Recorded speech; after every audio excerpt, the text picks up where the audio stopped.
1.25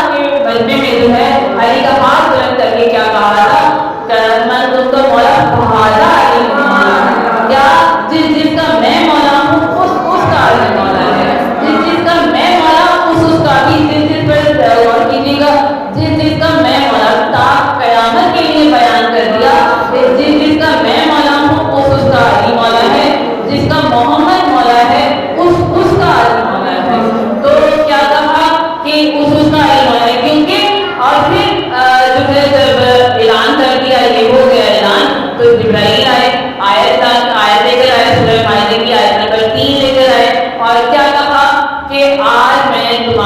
میں نے دین جو ہے مکمل کر دیا، اپنی نعمت جو ہے تمام کر دی۔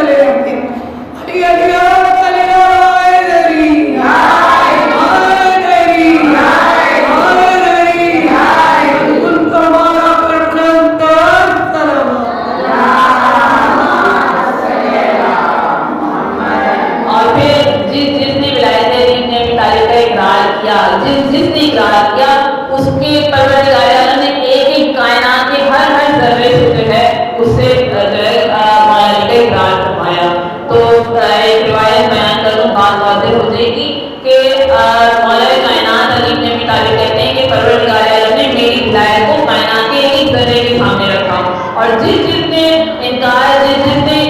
کیا، جس نے جیسے کہ پانی نے انکار کیا، پانی نے جب ولایت علی بن ابی طالب کو قبول کے روک میٹھا ہو گیا، جس پانی نے انکار کر دیا ولایت علی بن ابی طالب کا وہ کڑوا اور بھارا ہو گیا۔ تو جس پتھر نے جس درخت نے انکار کیا، جس درخت نے ولایت علی بن ابی طالب کا اقرار کیا، وہ جو ہے درخت پھلدار ہو گیا، سایہ دار ہو گیا، اور جس درخت نے انکار کر دیا وہ جلائے جانے کے قابل ہو گیا۔ اسی طرح سے جس پتھر نے ولایت علی بن ابی طالب کا اقرار کیا وہ جو ہے ضرور واحد بن گیا، اور جس پتھر نے انکار کر دیا وہ دے جانے کے قابل ہو گیا پیروں میں، اور جس پھل نے اقرار کیا ولایت علی بن ابی طالب کا وہ جو ہے پھل میٹھا ہو گیا، اتنا میٹھا ہو گیا کہ اس میں کوئی جو ہے کڑواہٹ ہی نہیں، اور جس پھل نے انکار کر دیا وہ ذائقے اس کا ذائقہ تر ہو گیا، ترش ہو گیا۔ تو جس پھول نے ولایت علی بن ابی طالب کا اقرار کیا وہ جو ہے گلزار ہو گیا، اور جس نے انکار کر دیا وہ جو ہے صرف دیکھے جانے کے قابل ہو گیا۔ تو ضرور پڑے گا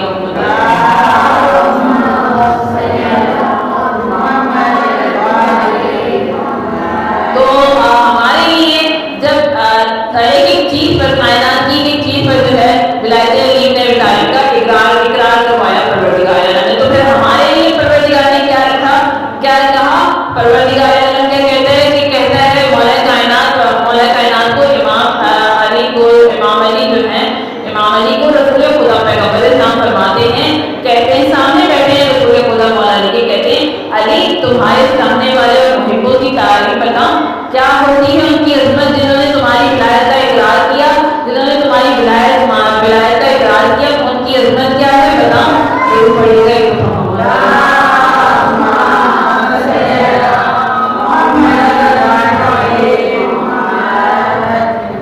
جس نے تمہاری ولایت کا اقرار کیا، جو تمہارے محب ہیں، جو تمہارے شیعہ ہیں، جو تمہارے چاہنے والے ہیں، ان کی